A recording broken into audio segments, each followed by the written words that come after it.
শীতের সিজনে আমি যে জিনিসটা সবচেয়ে বেশি মিস করি সেটা হলো আমার মায়ের হাতের ভাপা পিঠা। এই মায়ের হাতের ভাপা পিঠাটায় একটা আবেগ মাখা মমতা থাকে।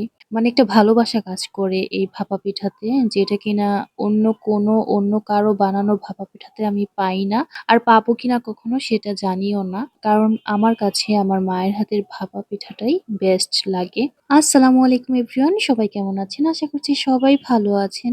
অনেকদিন পর একটা ভিডিও শেয়ার করতে চলে আসলাম। শীত চলে যাচ্ছে বাট আমি ভাপা পিঠার কোনো ভিডিও শেয়ার করছি না, তা কি করে হয়? তো মা কিন্তু আমাকে অলরেডি ভাপা পিঠা বানিয়ে খাইয়েছে আরো ১ মাস আগে। তো এই ভাপা পিঠাটা বানানোর জন্য মা ১ম এ চালের গুঁড়োতে পানি এবং দুধ আর লবণ দিয়ে খুব ভালোভাবে এটাকে মিক্স করে নিয়ে চালনি দিয়ে চেলে নিয়েছে। এরপর এখানে কিন্তু নারিকেলও কুড়িয়ে নিয়েছে। আর নারিকেল কোড়ানোটা আপনারা খেয়াল করলে দেখতে পাবেন যে নারিকেল কোড়ানোটা কিন্তু বেশ লম্বা করে কোড়ানো হয়েছে।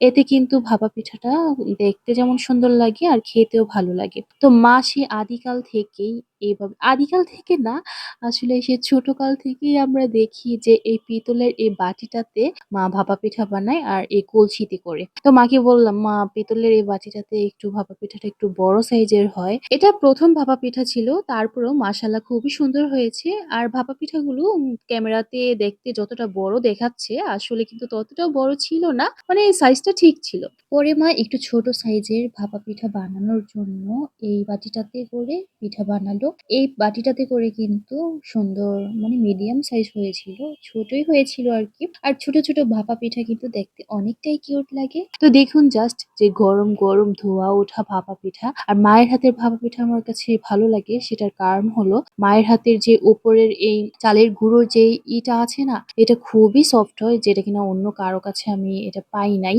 পিঠা খেতে যতটা না মজা লাগে তার চেয়ে অনেক বেশি কঠিন পিঠা বানানো। কারণ পিঠা কিন্তু সবার হাতে পারফেক্ট হয় না। তো এই শীতের সিজনে আপনি আপনার মায়ের হাতের কোনো পিঠা কি মিস করছেন? যদি করে থাকেন তাহলে অবশ্যই একটি কমেন্ট করে যাবেন যে কোন পিঠাটি আপনি মিস করছেন। আমার মতো যারা কিনা ভাপা পিঠা পছন্দ করেন তারা অবশ্যই একটি ভিডিওতে লাইক দিতে ভুলবেন না। আজ এই পর্যন্তই। আল্লাহ হাফেজ সবাইকে।